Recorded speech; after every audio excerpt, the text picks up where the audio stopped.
Thanks for joining us. I'm Paula Eben with a WBZ News update. Our top stories. Police are investigating a deadly shooting that happened overnight in Woburn. Officials responded to a house on Washington Street about 3:40 this morning and found two men suffering from gunshot wounds. One was taken to the hospital. The other was pronounced dead at the scene. Investigators say the two men knew each other. They also say this was not random. Tens of thousands of fake prescription pills laced with fentanyl were seized in Haverhill. Police say they've been watching 34-year-old Angel Guerrero Joel Diaz since he allegedly sold over 200 pills laced with fentanyl and methamphetamines. On February 15th, he was arrested by police while allegedly carrying a shopping bag of almost 3,200 pills. Police say an investigation of his home found tens of thousands of more pills, suspected fentanyl powder, and pill manufacturing equipment. Diaz was charged in federal court last week. And today marks 20 years since the deadly Station nightclub fire in West Warwick, Rhode Island. This weekend, friends and family of the victims visited a memorial built at the site of the former nightclub. 100 people were killed, more than 200 were injured when pyrotechnics set the club on fire in 2003. Survivors and family of those killed took a moment to honor those lives lost. I was stuck in the doorway, barely made it out. Never should have happened. You know, the whole nightclub was a disaster waiting to happen. It seems like yesterday. It's just emotional. A service was held for the family and survivors yesterday at St. Kevin Church in Warwick. The Station nightclub fire is one of the deadliest club fires in American history. Let's get to the forecast now with meteorologist Zach Green. Zach?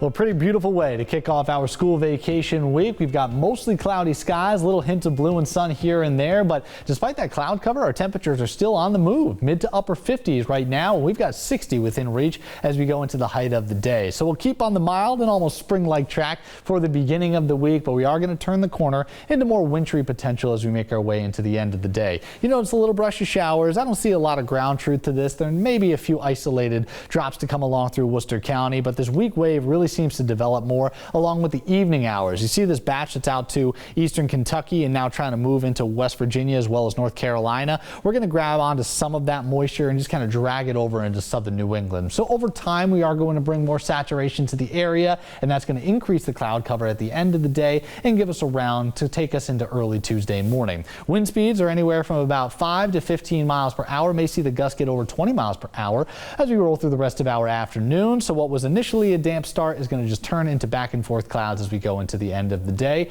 And again, probably on the mild track, the warmest that we will see for quite some time. Let's put this into motion and get us into about 9 to 10 p.m. Then we close in on midnight in the early hours on Tuesday, and this is where we really get that brush. You notice some whites into the mix, but I think this is mainly a rain event. So yes, some isolated flurries around the Pike. I don't know if it's as far reaching as the Merrimack Valley, but we still may have a few hints of chances to come along with the North Shore. Again, it's going to wrap up between 7 and 9 o'clock. No true impact here outside of maybe just some slower travel times. We're going to reload as we get another brush come tomorrow evening, and this is the one that has a little more concern associated with it. Since it will be cold enough on Tuesday night and into early Wednesday morning, it'll likely leave behind a coating, if not upwards of an inch or two, of more slushy accumulation. Not sure we're breaking out the plows with this one, but once you get into the higher elevations of the Worcester Hills over in the Monadnock region, southwestern side of the Granite State is probably going to be your best bet for some slower travel. Scattered coating is going to be possible on the Pike and moving over into northern Rhode Island, but the southeastern side of the state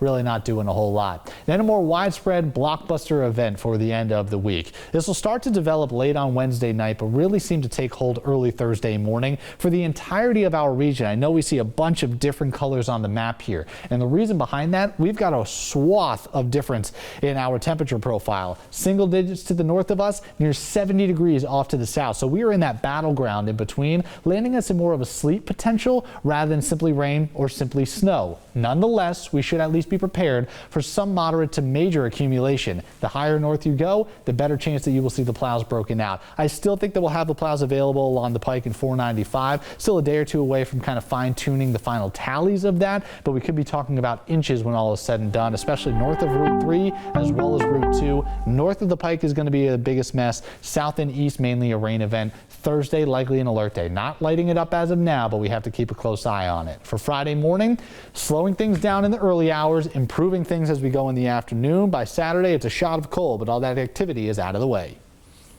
I'm Paula Eben. This has been a WBZ News Update.